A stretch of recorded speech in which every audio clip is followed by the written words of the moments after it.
Hi all. Okay, so normally I would be streaming this, but because I'm so late and I want to do this quickly and I don't want any distractions, I'm going to just do this as a recording.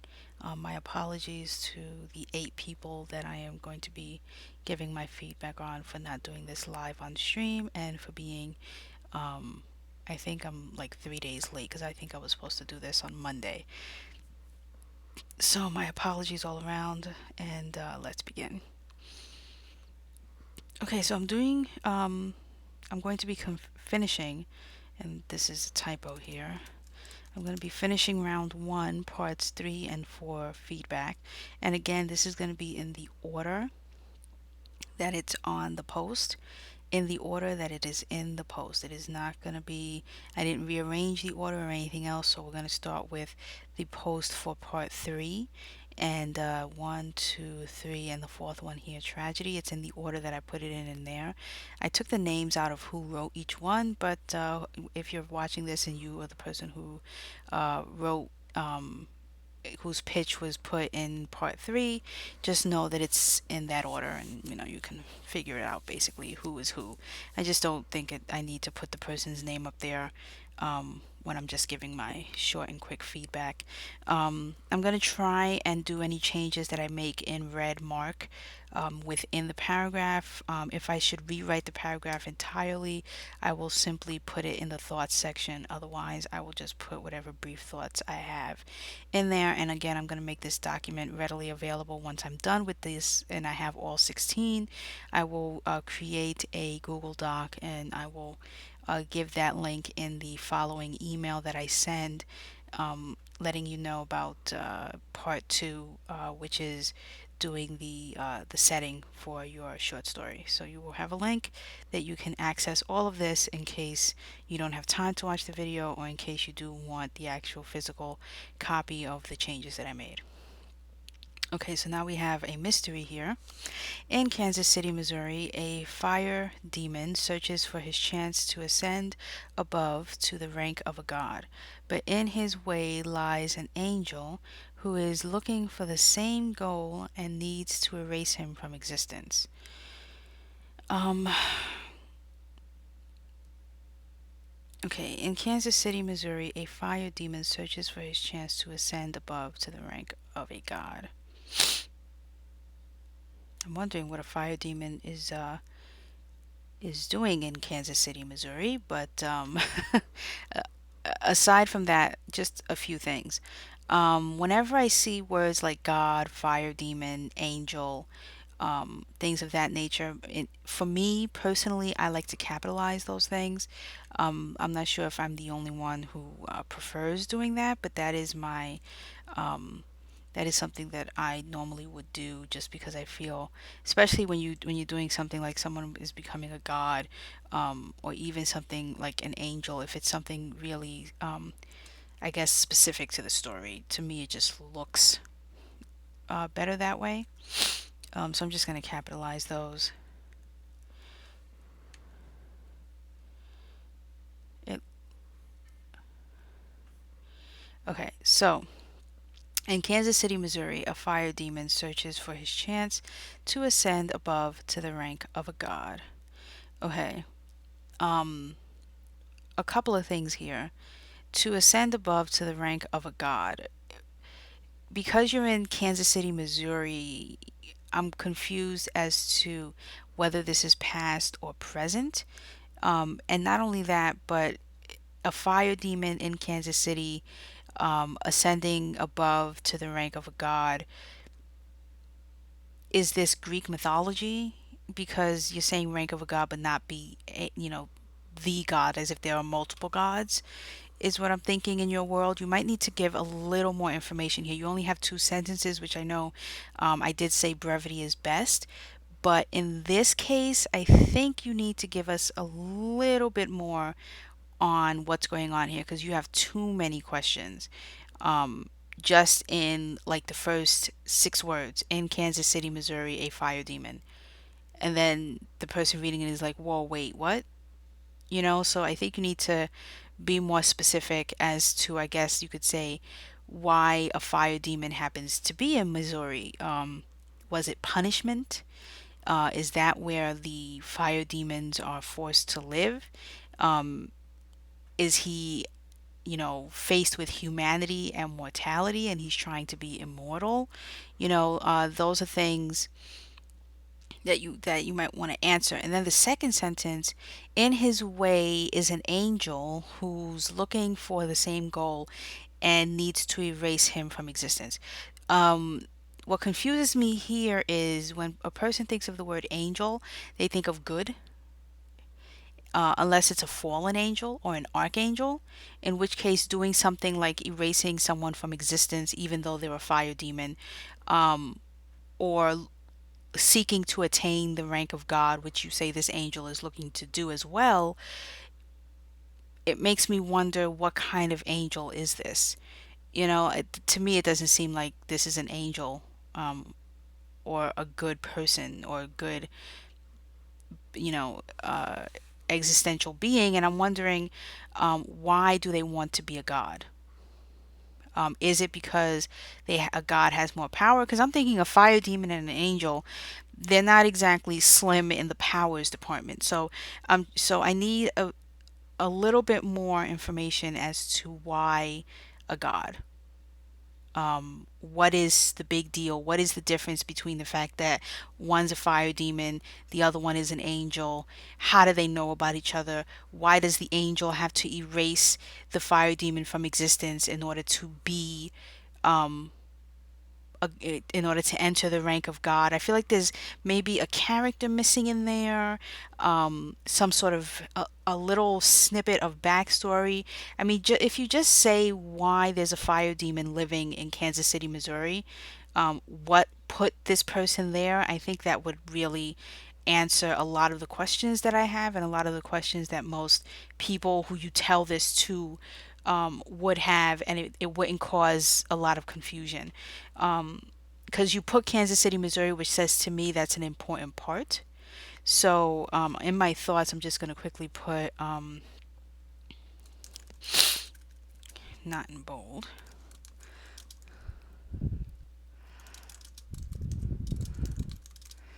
Why is the fire demon and the angel living in Missouri? Can humans see them? Why do they?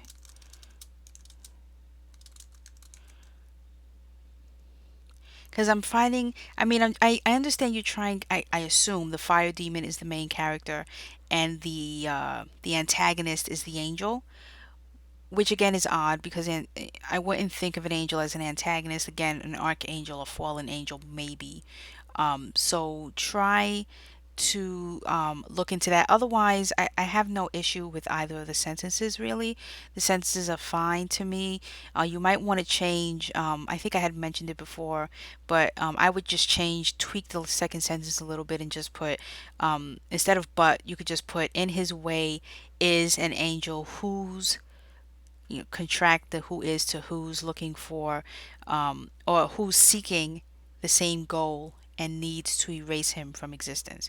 And you could even put, who for the same goal, and to do so needs to erase him from existence. So because I'm getting the impression that someone said to the angel, or the angel looked it up somewhere, or knows someone who knows someone who knows, that in order for an angel to become a god, to reach the rank, they have to destroy a fire demon, and wipe them from existence. I'm assuming that they didn't just cook that one up and assume that that's what happens when they do that. So you might want to throw in there who gave this idea, this bright idea. And I just realized I want to actually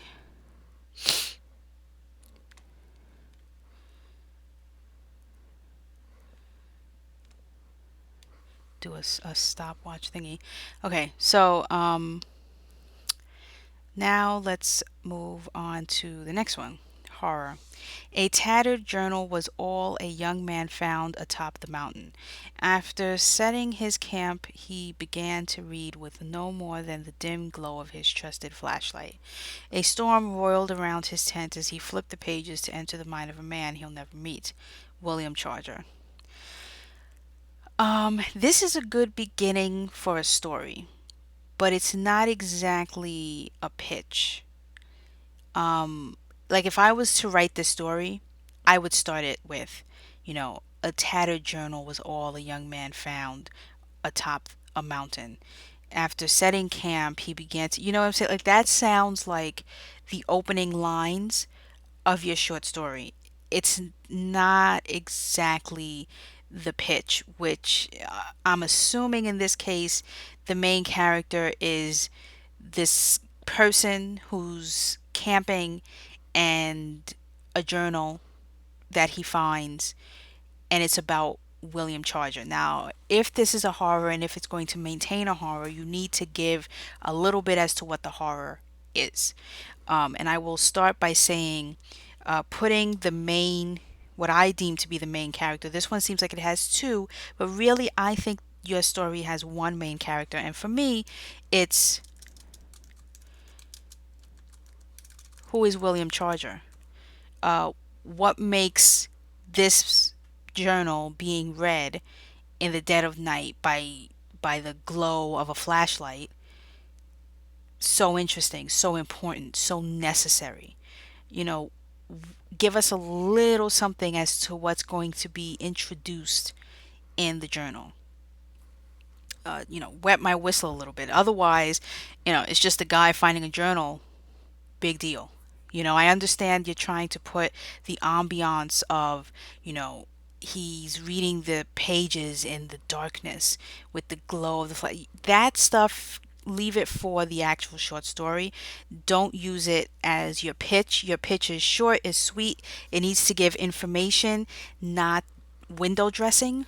The window dressing should be in the actual story, and you have here, you've got about 95% window dressing and 5% story, and your 5% story is a tattered journal which was found by the young man, written by William Charger.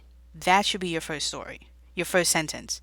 Okay, a young man camping on top of a mountain finds a journal written by William Charger. You don't even need to put that it's he's entering the mind of a man he'll never meet, unless the man's certifiably insane and what he's reading is cuckoo for cocoa puffs. So you need to put, what is he entering? He's entering into what?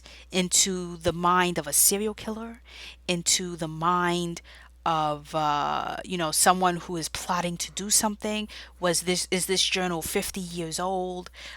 Is it an old journal and about somebody who buried bodies somewhere atop that mountain? Is it almost a brand new one, and the dates on there, it's just from a couple of weeks ago, and the guy could be returning to find it at any moment? Something like that. Give that. Don't necessarily give the setting of the opening sentences, because again, that's like I'm saying, it sounds like that's how I would have, if I was writing this story, what you wrote is how I would start, which is brilliant. I'm not, as you notice, I didn't change anything. I'm not correcting anything in the language. It's perfectly fine. However, you need to give more of the middle of what's going to happen here. What makes this journal so important? Why do I care to know what's in this journal? Give me something, anything, a little. You don't have to give it all away, but you got to give me something about this journal that makes it worth wanting to find out what's in it. Okay. Now for comedy. Investigating a distress signal from another spaceship and finding no survivors is something that happens from time to time on the starship Integris. But this time, after leaving the empty ship behind, Captain Dawson finds his team mysteriously killed one by one. He has been in space with these people for years, but now one of them is a killer and he needs to figure out who and why before it's too late.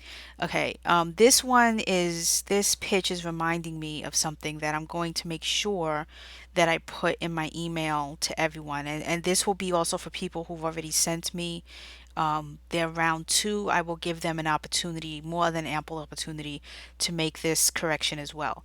I'm finding, and I don't know, I haven't looked at people's feedback, so I'm not sure if feedback is giving the same thing.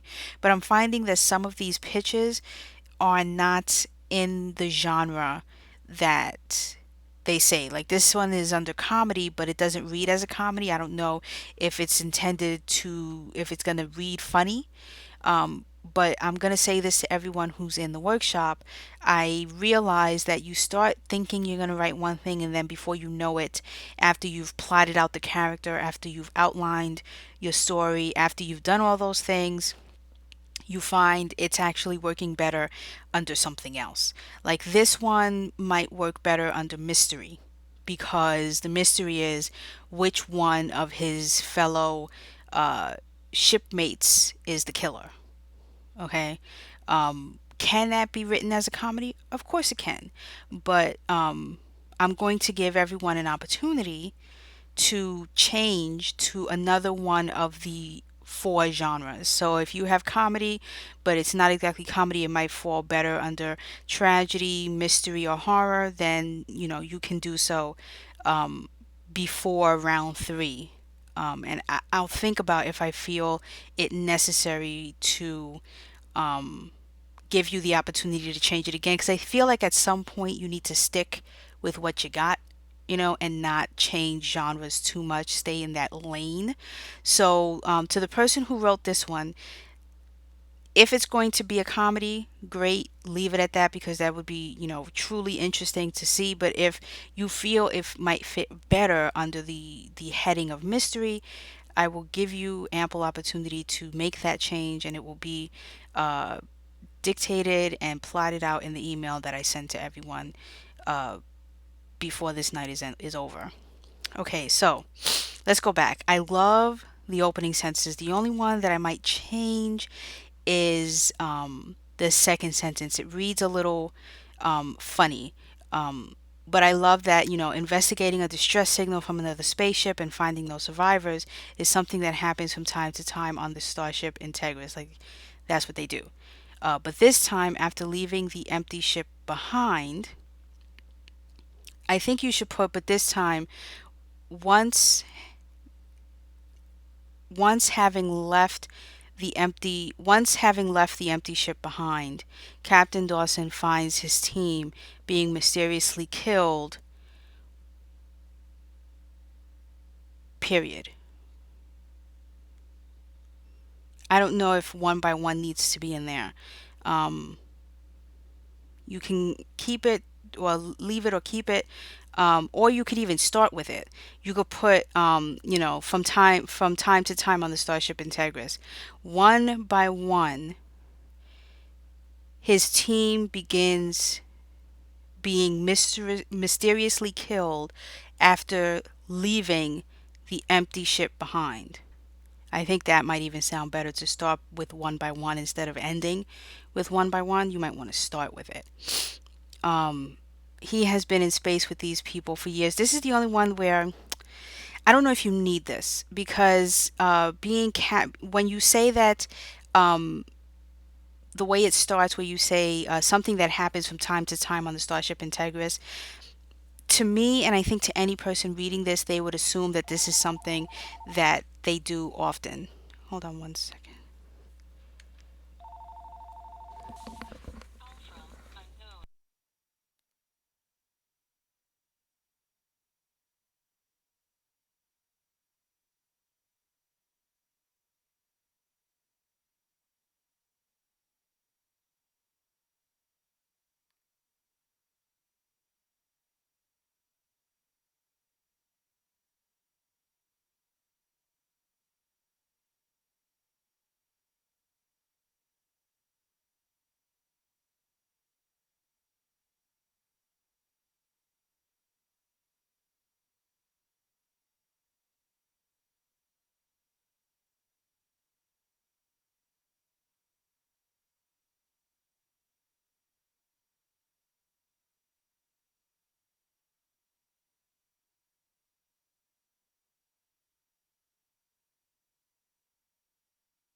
I apologize for the dead space that I just left for about 30 seconds. Let me get back to where I was. Okay. So the last sentence, like I was saying, I feel like you don't need it because when I see that they've been doing this from time to time on the Starship Integris, it says to me that longevity, the person being the captain, it says that, all the things in the first two sentences are pretty much answered. So you don't need the third one. So, or not, let me not say you don't need the third one. I don't think you need that first chunk. He has been in space with these people for years. Cut that out and just put, now one of them is a killer and he needs to figure out who and why before it's too late. So, this is how I would read it through from beginning to end. Investigating a distress signal from another spaceship and finding no survivors is something that happens from time to time on the Starship Integris. One by one, Captain Dawson finds his team being mysteriously killed after leaving the empty ship behind. Now, one of them is a killer and he needs to find out who and why before it's too late. I apologize for not typing that in the thoughts, being that I rewrote it. Actually, let me see if I can do it very quickly. Hold on. I will do that very quickly. Um,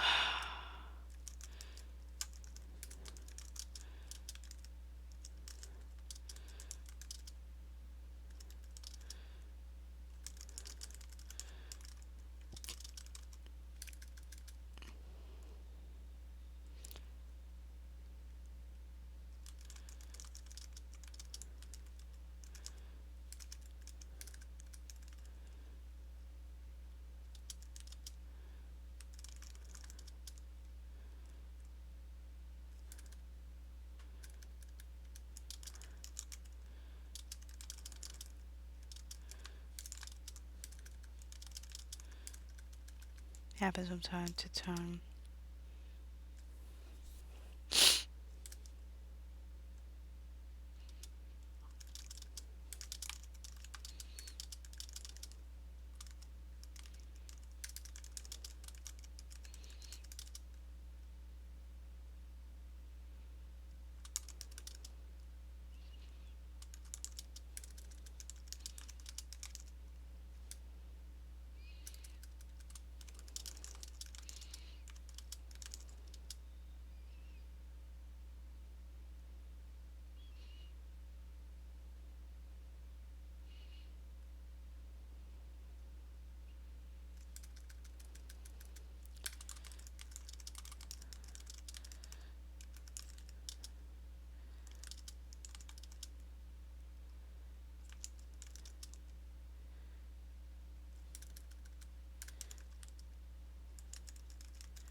Okay, I totally rearranged what I did as well. Um, so here's what I came up with. Investigating a distress signal from another spaceship containing no survivors happens from time to time for the members of the Starship Integris. But when Captain Dawson discovers his team mysteriously killed one by one, he must figure out who in his crew is the killer before it's too late. Um, Again, you can tweak it. You don't have to keep it that way at all if you don't want to. It's just a way to rewrite it and to kind of shorten it. You had three sentences going here. I think the third sentence could be removed and kind of incorporated into the first two sentences, which I kind of did. So just take that as you will. Next, tragedy. Firstborn of the original sinners, Cain lives a life in the shadows of the glory of his youngest brother, Abel, who is favored not only by Adam and Eve, but by God himself. After finding Abel entangled with a sinister presence, Cain begins to descend down a dark path of guilt, paranoia, and murderous rage. Learn the story of how Cain, the first murderer and the first human being to fall, was put under a curse which we now know as the mark of Cain. Interesting to choose a biblical tale, um, and basically tell it. Um, I'm not 100% sure, but is that how Cain and Abel are written in the Bible? Is that how they're spelled?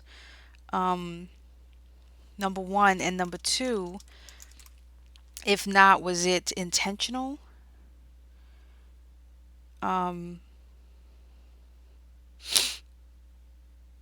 to spell them that way? Or maybe they were spelled that way. I don't know. It's been a long time since I've read that portion of the Bible of Cain and Abel, but I'm assuming that that is how they're spelled, and I'm not gonna really go into that. I know that that's how Cain is spelled. I guess Abel was the only one that was confusing me, but yes, that is how they're spelled. My apologies. So your sentences are a bit long-winded. So let's look and see if there's a way that we can kind of condense it. Because while I will never try to assume that people know the story of Cain and Abel, sometimes you can make that assumption. Like, I think people would know the story of Cain and Abel, and if they don't, hearing your pitch would make them want to discover more about who Cain and Abel are, in the story of creation and life and man. So you might want to hold back a little, and if people don't know, they can find out because you've piqued their interest. And if they do know, then they won't feel like you're treating them like they don't, and they're like, oh, why do you have to regurgitate all these things that I already know? Um, so let's look at each sentence one by one here. Firstborn of the original sinners, Cain, um, just gonna comma, lives a life in the shadows of the glory of his youngest brother, Abel, who is favored not only by Adam and Eve, but by God himself.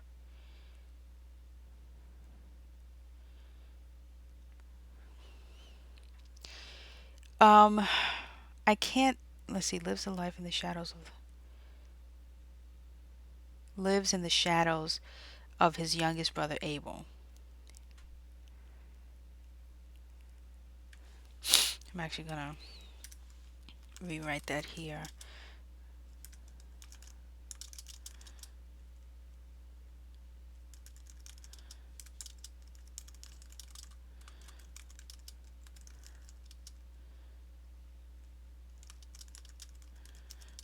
Of his younger brother, Abel, who's favored by Adam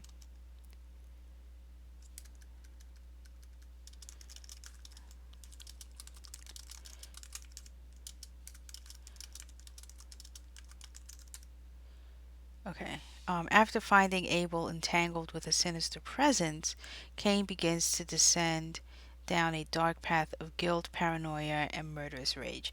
Okay, that's the sentence where a bit confusing. Um, and honestly, I don't think you need it.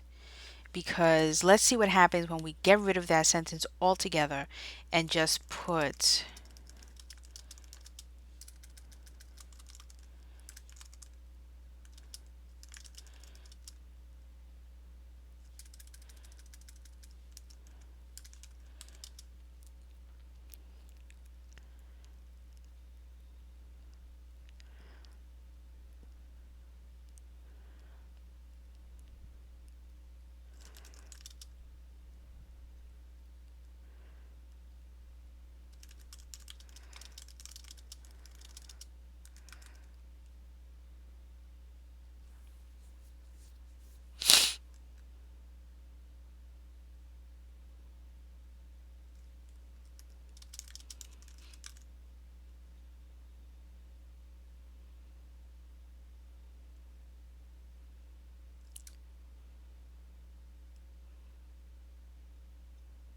Mhm.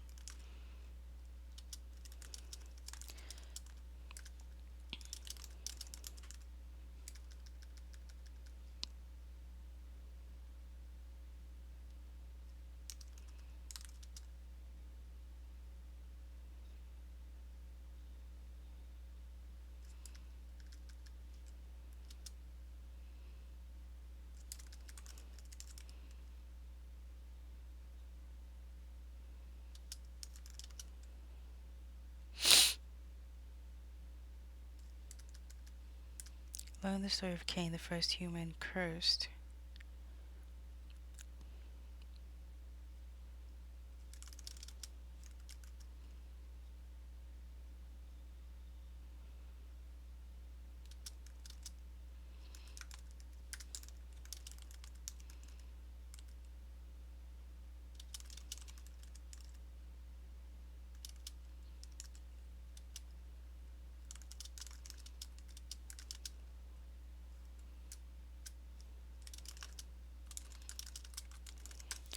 Okay, let's see how this reads. Firstborn of the original sinners, Cain lives in the shadows of his younger brother Abel, who's favored not only by Adam and Eve, but by God himself. Learn the story of Cain, the first human cursed into a path of guilt, paranoia, and murder we now know as the mark of Cain. Now, I left out the second sentence, or not really left it out. I kind of tried to combine it with the third sentence, um, because the second sentence is a little confusing as to why Cain is descending, and Abel having the sinister presence.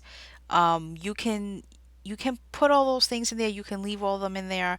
I don't mind the three sentences. I think they're actually really good, just for the purpose of brevity of being able to remember everything that's in there. You've got a lot of um, uh, uh, what's the word, target words in there, so it can get kind of confusing and complicated even for someone like me. But you've got big words. You've got the first sentence is good, the last sentence is good, but just in the second sentence alone, you've got entangled, sinister, presence, descend, guilt, paranoia, murder. You've got that's a lot of target words in one sentence, and that can be a bit much to throw at a person. So, holding back on a few of those things, um, or just combining them with something else to make it a little prettier on the page. Otherwise, you're just throwing out a lot of target words, and it makes it seem like you're not 100% sure the route you want to take here. So you're just going to throw everything at uh, the person at one time. So, my thoughts on this would be brief, brief, brief. And try not to throw all those big words if they're not needed. You can hold back a little, rearrange them, change them up. Next.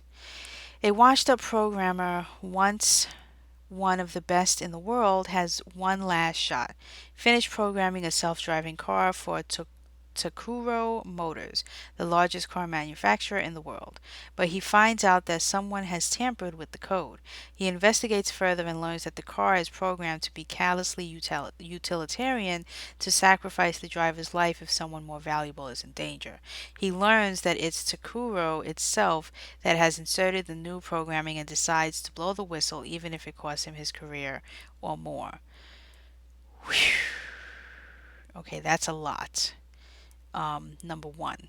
Number two, I would suggest not giving it all away.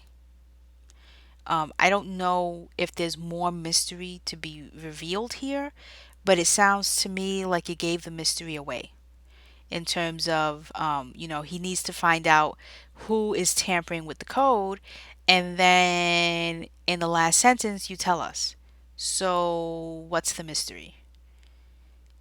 Because if this is going to be the pitch, you kind of gave away your hand here. Like, you need to hold something back. You need something to make the reader, the prospective agent, the whatever, to want to say, oh my God, I need to get my hands on what you just wrote because I want to find out because this sounds really interesting. You know, who tampered with the code, how, why.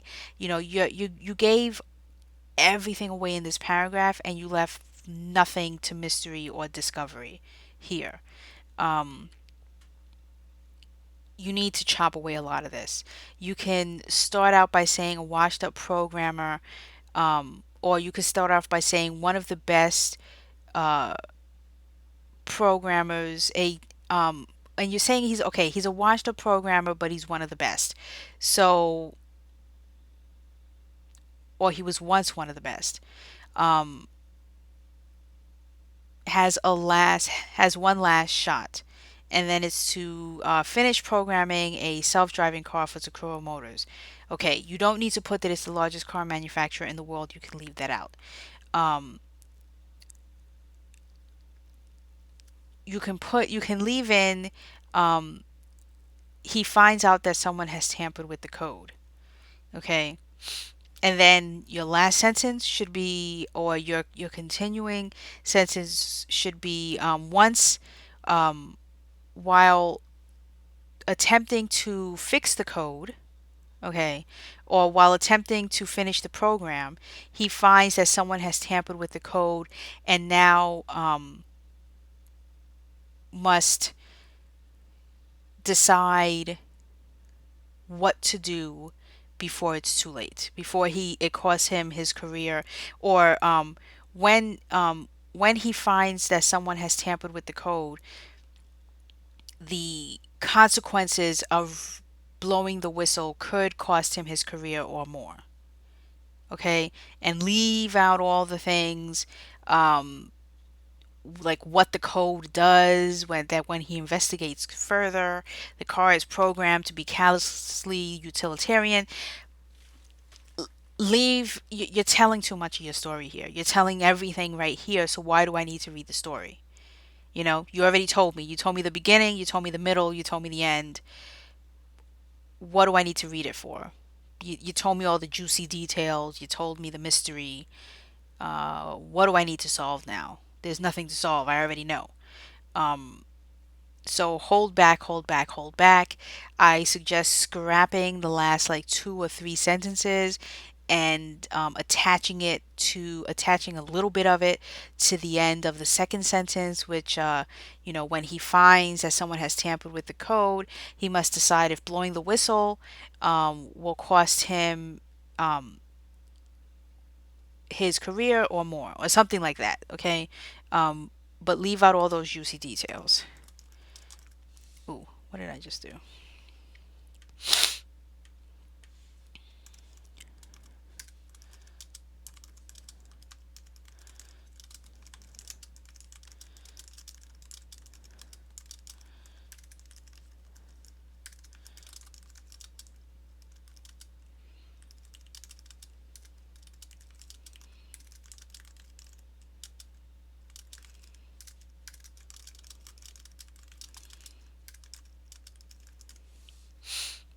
Okay.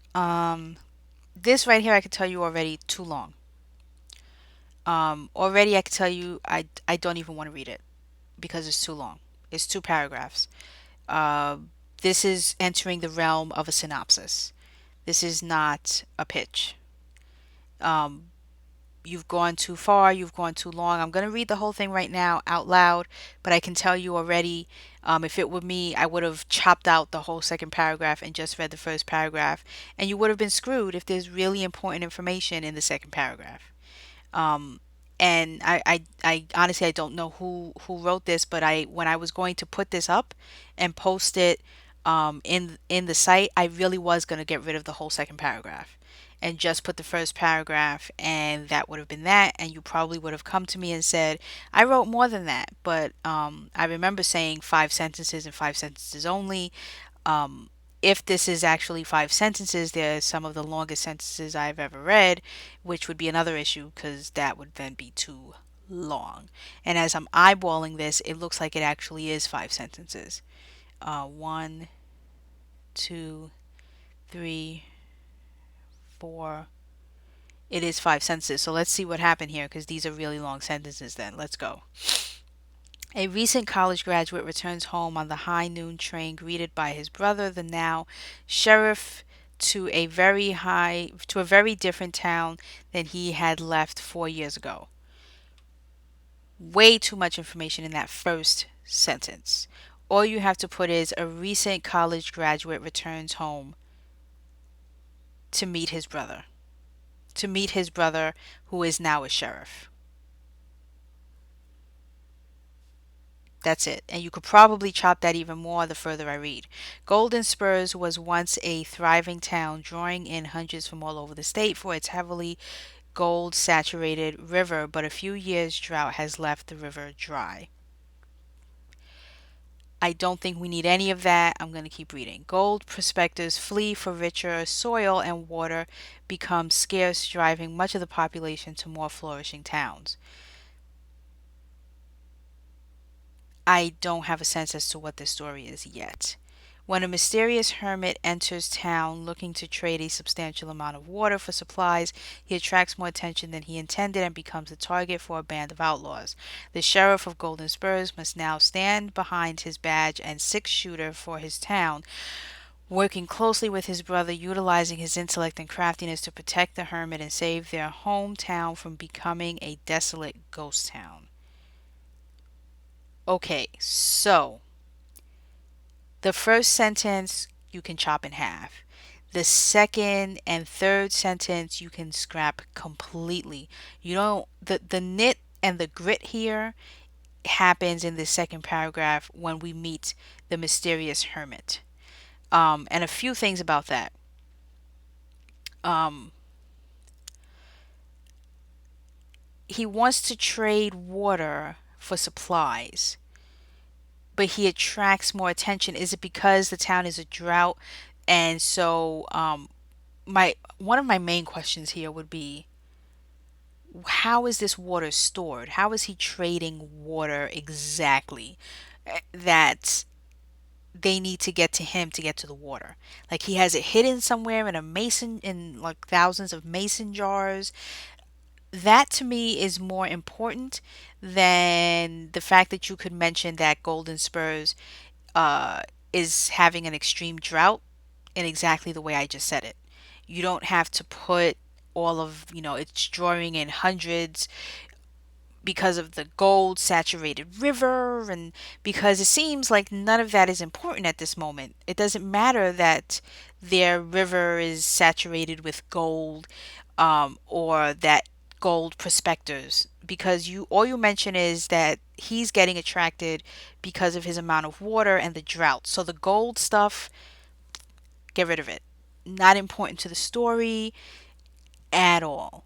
Um, so it's important if you want to put it in the actual story, but in terms of the pitch, scrap it, get rid of it. The part that's important is the college graduate returning to the town of Golden Spurs that is different from the town he left 4 years ago. Okay, you can take that goal if you want to insist on naming the town in your pitch, put it in the first sentence that he's returning home to Golden Spurs to meet his brother who is now the sheriff. Boom, done. While there, a mysterious hermit enters town looking to trade da da da da da. Okay, the last sentence you can also cut down completely. I mean, you can put that the sheriff, using his badge and his six-shooter, must protect the hermit and save their hometown with the aid of his brother. That's it. Boom, point blank, done, period. It would be a couple of sentences. It wouldn't need to be these five. And similar to, I think, the first pitch that I discussed in this recording, um, you're giving too much of the flowery stuff that you should be putting in the actual story and not in the pitch. That stuff doesn't need to be in there about the gold and all that stuff, and why it's even, I'm assuming that's why it's called Golden Spurs, because of the gold that it used to have in its rivers and now it doesn't. um that kind of backstory you put in the story, not in the pitch. Um,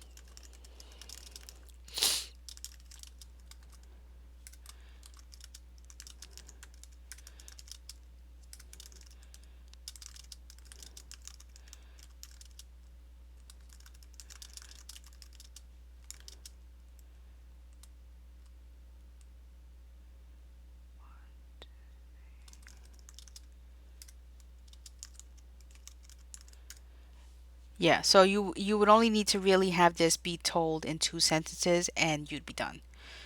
Okay, mystery. Disgraced former detective and current private investigator John Ackroyd spends his days chasing lost pets and following cheating spouses. I'm gonna write here, whenever you do something that you're saying that the thing and then the person's name, you want to put their name in parentheses. I mean, not parentheses, excuse me, surrounded by commas, because you don't need it. That when you surround something by commas, it means if you take what's within the commas out, the sentence still reads true. So you can put disgraced former detective and current private investigator spends his days chasing lost pets and following cheating spouses. See, I said it the whole way through without his name. So that's what that means when you surround something by parentheses. It means you can take that out and the sentence is still a full sentence without it. It can be or it can't be. It's just an an additive in there. Um, when asked to investigate the suicide of William Stone, a banking tycoon, he see you put a banking tycoon in parentheses. That means if I don't say that, it still rings true. When asked to investigate the suicide of William Stone, he accepts, happy to take advantage of the grieving. Ackroyd is quickly drawn into a web of intrigue involved Stone's wife, business partner, and mistress. Okay, that's a bit confusing. So Ackroyd is quickly drawn into a web of intrigue involving Stone's wife, business partner. Are you saying that these are three different people? If these are three different people, then you need to put involving Stone's wife, his business partner, and his mistress. When you put his, it separates them and makes them each three individual people, because it makes me wonder, how can Stone's wife also be his mistress? So it keys to me that it's supposed to be three individual people, but it reads like you're giving three descriptive things to one person. So that needs to be better explained.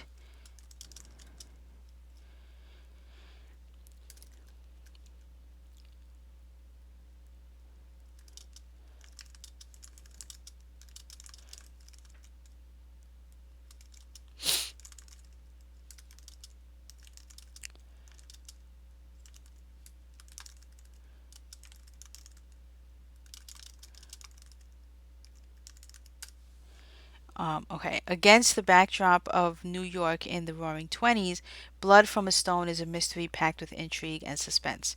Okay, you're giving the name of the short in the last paragraph, which I wouldn't do. Instead, what you can do is take the part that says, against the backdrop of New York in the Roaring Twenties, a disgraced former detective and current private investigator, John Ackroyd, spends his days chasing lost pets and following cheating spouses. Okay? So you can take that part, move it to the first sentence, and then scrap the part about Blood from a Stone is a mystery packed with intrigue and suspense. The reader or the person you're pitching to should get that based off of the pitch. So you shouldn't tell them what they're expected to get, especially if you run the risk of them not being intrigued or not finding it very suspenseful. But if that's the case, then you want to be bold about it and not need to say that, and just, tell them what it's about, and then they're going to want to read it. And when they read it, they're going to be like, oh, it was so intriguing, or it was so suspenseful, or blah, blah, blah. But that kind of sentence is something you would put as a blurb in the back of the book, or like a quote in the front of the book, or in the front of the Like if you were doing a compilation of short stories, like that would be a blurb you would put, like this is, it's a mystery packed with intrigue and suspense. It's not something you would put actually in the pitch. So I would um, leave out the title and everything said after. Yeah, but I like against the backdrop of New York in the Roaring Twenties. You should take that and, like I said, move it to the and start there. Start by saying that, and then go into the detective, and all of that stuff. Um, and you're good to go. And now here's the last one. At a party, a teenage boy plays around with the idea of letting his girlfriend cheat on him. A girl who is in love with him tries to push the idea on him. Okay, similar to the previous one, again, we're heading into some confusion as to, I'm assuming the girlfriend and a girl are two different people. Um, in that case, you would want to say um, another girl. At a party, a teenage boy plays around with the idea of letting his girlfriend cheat on him. Another girl who is also in love with him. Okay, and I'm doing this under the assumption that there's two girls here at play. The first one is his girlfriend, and the other one is the person who gave him the idea to play this game with her. Okay, another girl, and the reason why is because she is also in love with him, tries to push the idea on him. The and you shouldn't say tries, because you start by saying that he actually does it. So you should just say, instead of saying tries to, you should just say hold on one second.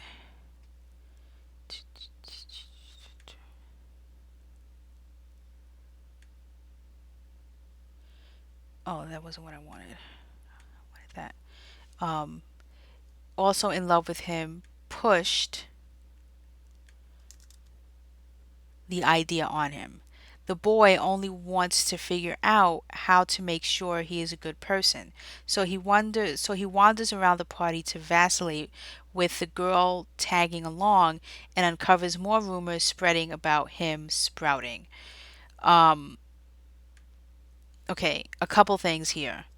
First is you use the word vacillate. Why? Are you trying to sound intelligent? Are you trying to make the person um, who you're telling this feel um, ignorant or unsure of what you're trying to say? Because while I know what vacillate means, I doubt everyone who you pitch this to is going to. So immediately you're going to have people, instead of finding the comedy in the story you're trying to tell, you're going to have people saying, "Oh, I don't know what vacillate means, but I don't want this person to think that I'm an idiot. So I'm just going to be like, oh, that sounds hilarious." And they're really not going to get the joke. Okay. And also, it's a bit confusing how, explain to me how the boy letting his girlfriend cheat on him is a way for him to prove to himself that he's a good person. I would think it would be the other way around, that he's letting his girlfriend cheat on him to see if she actually would, and if she doesn't, then it will prove to him that she's a good person for him. So your whole premise, your whole point, for me, gets lost by the time you say what he wants, why he's doing this. I understand the girl who is in love with him, so tries to say, "Oh, you should let your girlfriend cheat on you," because she's hoping the girlfriend will, he'll be upset, he'll break up with his girlfriend and then get with her. That I get. But him agreeing to what she says because he wants to see if he's a good person, I think you got it a bit confused here. It makes more sense, I guess. That would make more sense, okay? If his girlfriend is the one who says, "I'm going to let you cheat on me." And then he goes around the party with this other girl who's in love with him trying to get with him, but he's trying to avoid her. And rumors, I like the part, rumors start spreading about him. But spreading about him sprouting, again, that's something else that's confusing. Um, there's a lot of confusion, I think, on your part on what it is, where the comedy lies. So,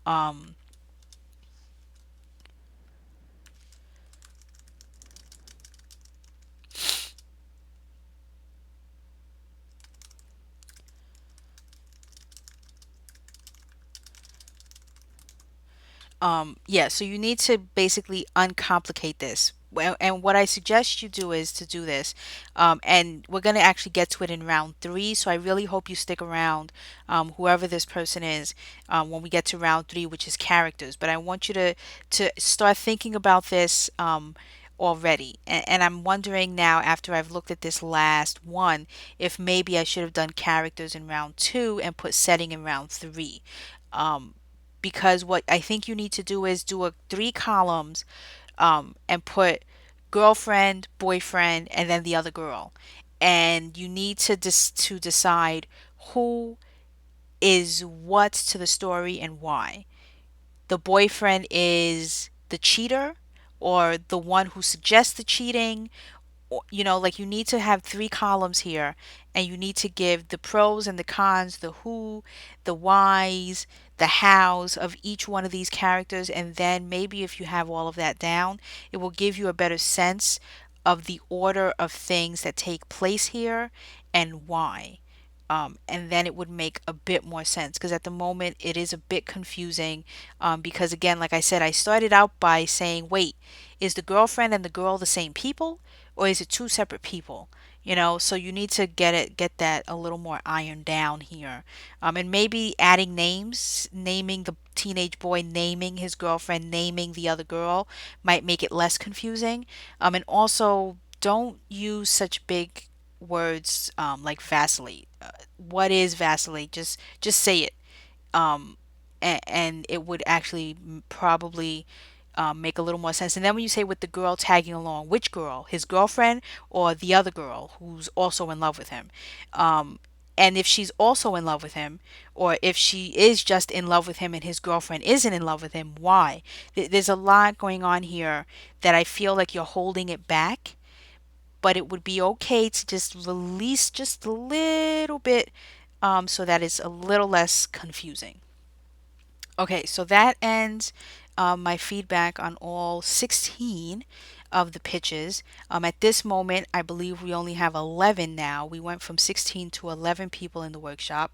So, round two will have 11, settings slash world building questions that will be up in posts starting on Monday, February 6th will be, and I'm going to do, four posts with three submissions at a time. The fourth one will only have two, because like I said, there's only, 11 people participating going into round two. I hope that, these 11 will stick with it going all the way to the end of the round. I'm going to look into ways of trying to make this happen faster. Maybe that's the reason why people dropped out. I'm going to look into how I can streamline it to make sure that if we start with 16, we finish with 16, and everyone gets out of it what they need in order to really do a great, short story, which is the whole point of this workshop. So, thank you to everyone who watched this, video on demand, and, I hope you will watch my streams as I work on my, illustrated novel, which I do on Tuesdays and Thursdays, and then my dual stream with the illustrator on Saturdays, and he illustrates and I write more of Twin Crossing. So this has been, great. It was only an hour video. Thank you. Have a good night, a good weekend, and I hope you're working on round two, which is the, I think, 5 or 6 questions discussing the setting of your short story.